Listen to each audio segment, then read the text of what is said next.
Good morning, class. Miss Neville here. I hope that you guys are having a great day so far. I hope that you had a fantastic weekend.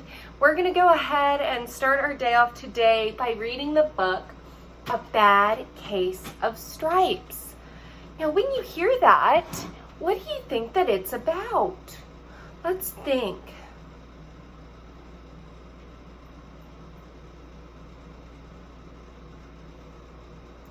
I wonder what predictions you guys came up with about what the book is about. A Bad Case of Stripes. Let's go ahead and get started. A Bad Case of Stripes by David Shannon. Camilla Cream loved lima beans, but she never ate them. All of her friends hated lima beans, and she wanted to fit in. Camilla was always worried what other people thought of her. Today she was fretting even more than usual. It was her first day of school and she couldn't decide what to wear. There were so many people to impress. She tried on 42 outfits. Oh my goodness. But none seemed quite right. She put on a pretty red dress and looked in the mirror. Then she screamed. I wonder why she screamed. Let's find out. Her mother ran into the room and she screamed too. Oh my heavens, she cried. You're completely covered in stripes.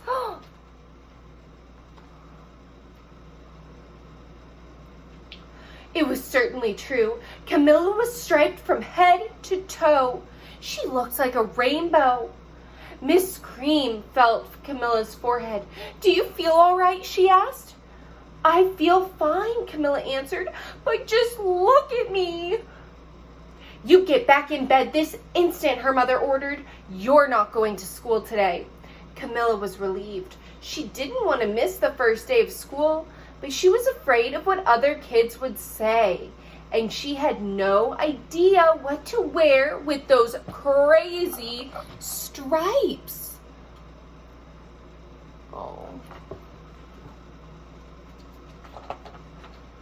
That afternoon, Dr. Bumble came to examine Camilla.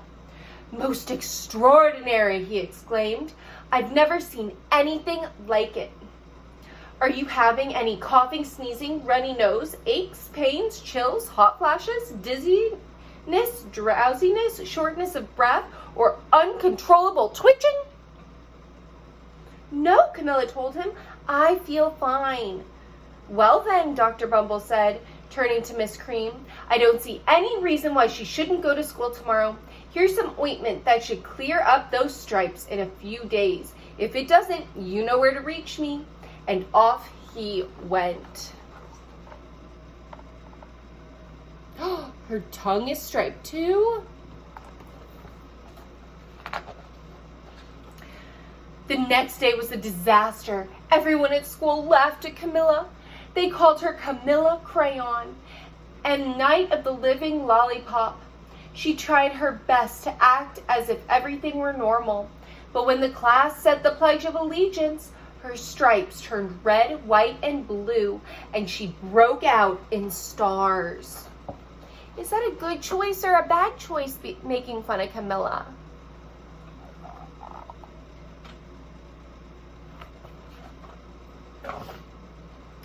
The other kids thought this was great. One yelled out, "Let's see some purple polka dots." Sure enough, Camilla turned all purple polka dotty. Someone else shouted, "Checkerboard!" and a pattern of squares covered her skin. Soon, everyone was calling out different shapes and colors, and poor Camilla was changing faster than you can change channels on a TV. Oh no.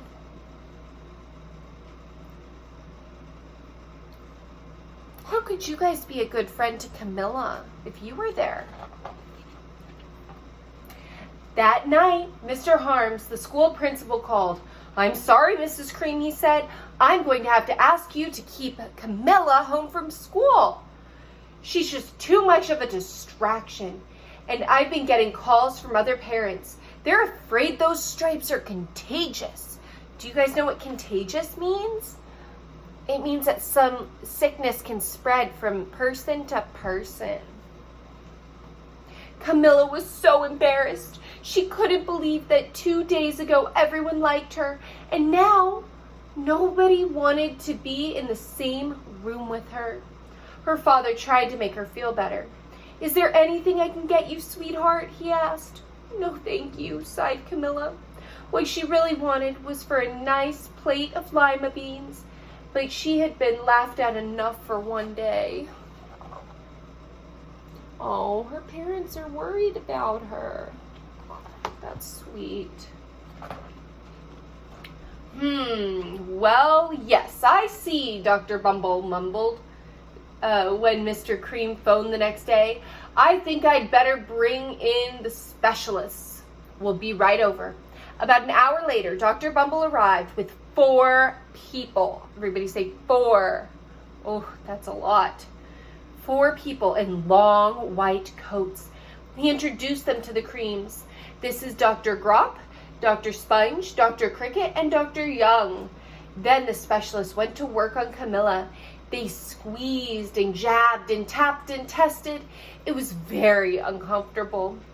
"Well, it's not the mumps," concluded Dr. Grop. "Or the measles," said Dr. Sponge.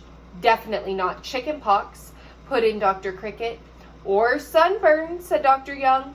"Try these," said the specialist. They each handed her a bottle filled with different colored pills. "Take one of each before bed," said Dr. Grop. Then they filed out the front door, followed by Dr. Bumble. Do you think that that looks comfortable?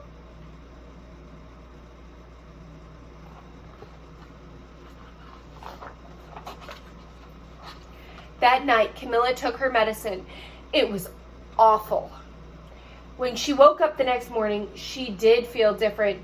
But when she got dressed, her clothes didn't fit right. She looked in the mirror, and there, staring back at her, was a giant, multicolored pill with her face on it.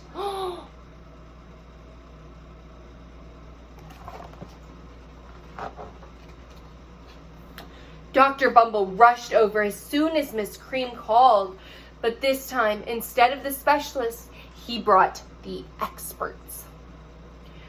Dr. Gourd and Dr. Mellon were the finest scientific minds in the land. Once again, Camilla was poked and prodded, looked at and listened to. The experts wrote down lots of numbers. Then they huddled together and whispered. Dr. Gourd finally spoke. "It might be a virus," he announced with authority. Suddenly, fuzzy little virus balls appeared all over Camilla. "Or possibly some form of bacteria," said Mr. Mellon. Out popped a squiggly little bacteria tail. "Or it could be a fungus," added Dr. Gourd. Instantly, Camilla was covered with different colored fungus blotches. The experts looked at Camilla, then at each other. "We need to go over these numbers again back at the lab," Dr. Gourd explained. "We'll call you when we know something." But the experts didn't have a clue, much less a cure.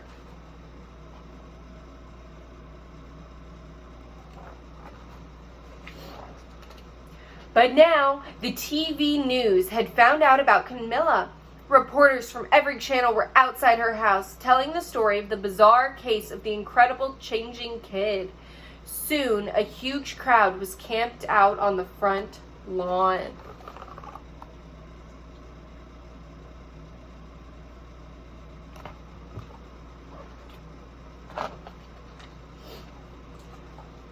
The Creams were swamped with all kinds of remedies from psychologists, allergists, herbalists, nutritionists, psychics, and an old medicine man, a guru, and even a veterinarian. Veterinarian, someone who takes care of animals. That's silly.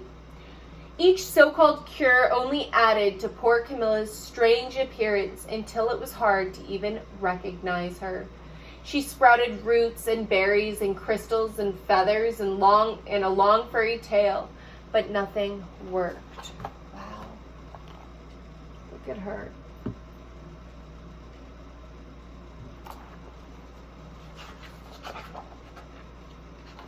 One day, a woman who called herself an environmental therapist claimed she could cure Camilla. "Close your eyes," she said. "Breathe deeply and become one with your room." "I wish you hadn't said that," Camilla groaned. Slowly, she started to melt into the walls of her room. Her bed became her mouth, and her nose was a dresser, and 2 paintings were her eyes. The therapist screamed and ran from the house. "What are we going to do?" cried Miss Cream. "It just keeps getting worse and worse," she began to sob.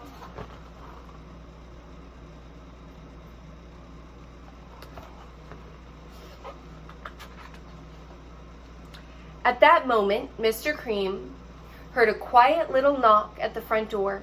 He opened it, and there stood an old woman who was as plump and sweet as a strawberry. "Excuse me," she said brightly, "but I think I can help." She looks sweet, doesn't she? She went to Camilla's room and looked around. "My goodness," she said, with a shake of her head. What we have here is a bad case of stripes, one of the worst I've ever seen." She pulled a container of small green beans from her bag. "Here," she said, "these might do the trick." "Are those magic beans?" asked Mrs. Cream. "Oh my, no," replied the kind old woman. "There's no such thing. These are just plain old lima beans. I'll bet you'll like some, wouldn't you?" she asked Camilla. Camilla wanted a big, heaping plate of lima beans more than just about anything, but she was still afraid to admit it. "Yuck," she said. "No one likes lima beans, especially me." "Oh dear," the old woman said sadly. "I guess I was wrong about you." She put the beans back in her bag and started towards the door. Camilla watched the old woman walk away. Those beans would taste so good. And being laughed at for eating them was nothing compared to what she'd been going through. She finally couldn't stand it. "Wait!" she cried. "The truth is, I really love lima beans." "I thought so," the old woman said with a smile. She took a handful of beans and popped them into Camilla's mouth. "Mmm," said Camilla.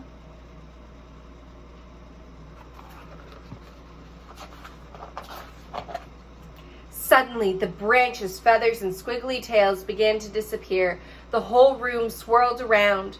When it stopped, there stood Camilla, and everything was back to normal. "I'm cured!" she shouted. "Yes," said the old woman. "I knew the real you was in there somewhere." She patted Camilla on the head. Then she went outside and vanished into the crowd.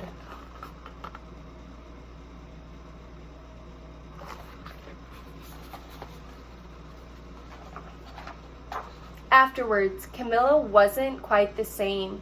Some kids at school said she was weird, but she didn't care a bit. She ate all the lima beans she wanted, and she never had even a touch of stripes again.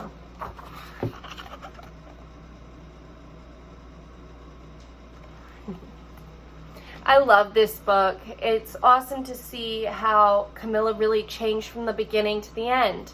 Have you guys ever had something, like maybe a food that you liked that other people didn't? Or something that made you different? I can't wait to hear what you guys thought of this book. Love and miss you all. Bye.